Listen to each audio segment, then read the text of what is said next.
उत्तर प्रदेश सरकार में मंत्री असीम अरुण ने कहा है कि समाजवादी पार्टी हमेशा अपराधियों का साथ देती है। उन्होंने ये भी कहा कि गाजीपुर में शिक्षक और माफिया की लड़ाई है।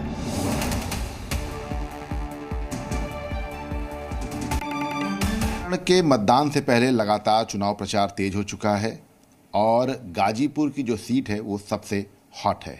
ऐसे में हमारे साथ यूपी सरकार के मंत्री असीम अरुण हैं, उनसे बात करते हैं। गाजीपुर की अगर बात करें तो गाजीपुर का जो समीकरण है वो उसमें सबसे ज़्यादा जो वोट बैंक पर फोकस किया जा रहा है वो दलित वोट बैंक पर।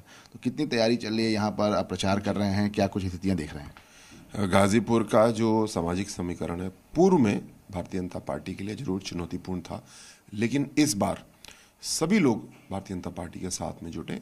विशेष रूप से आपने अनुसूचित जाति की बात की, जनजाति की बात की, तो जितना कार्य अनुसूचित जाति जनजाति के लिए मोदी जी ने किया है और उनका दिल जीता है, उसका परिणाम ये है कि आज हर व्यक्ति, हर परिवार मोदी जी के साथ में जुड़ रहा है। आज अमित शाह जी का रोड शो है गाजीपुर में, कितना असर डालेगा पूरे पूर्वांचल में?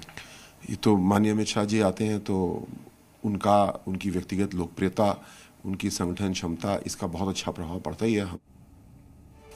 और जी न्यूज संवाददाता विशाल मेरे साथ इसी बड़ी खबर पर जुड़ रहे हैं। विशाल, असीम अरुण को हमने अपने दर्शकों को सुनवाया। खुद गृह मंत्री अमित शाह ने कमान संभाली हुई है पूर्वांचल की, और पूर्वांचल की जो सीटें हैं वो बहुत अहम हो जाती हैं बीजेपी के लिए, क्योंकि उत्तर प्रदेश की 80 सीटों पे इस बार ये कहा जा रहा है कि बीजेपी को बड़ी कड़ी चुनौती समाजवादी पार्टी से मिल रही है। आप जमीन पर मौजूद है, क्या कह रहा है गणित?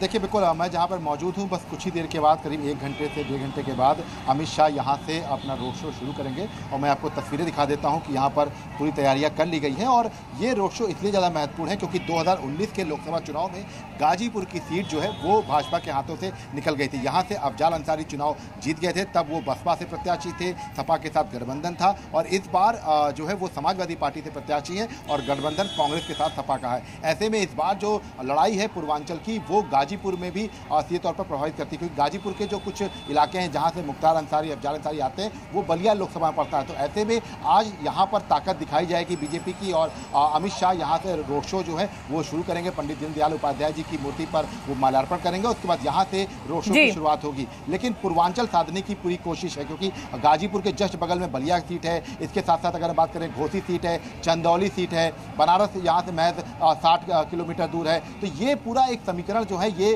पूर्वांचल के लिए बनाया जा रहा है और पूर्वांचल की 13 सीटों पर मतदान होना है। तो ऐसे में ये कह सकते हैं कि अपने आप में एक बड़ा जो पूरे जो एक शक्ति प्रदर्शन है वो आज के रोड शो में दिखाई पड़ेगा। और बहुत बहुत धन्यवाद विशाल आपका इस पूरी जानकारी के लिए, इस पूरे अपडेट के लिए। तो शक्ति प्रदर्शन आज एक तरीके से पूर्वांचल की इन तमाम सीटों पर प्रभाव डालने के लिए गृह मंत्री अमित शाह जो रोड शो निकालने जा रहे हैं उसको इस तरह से देखा जा सकता है। जी न्यूज़।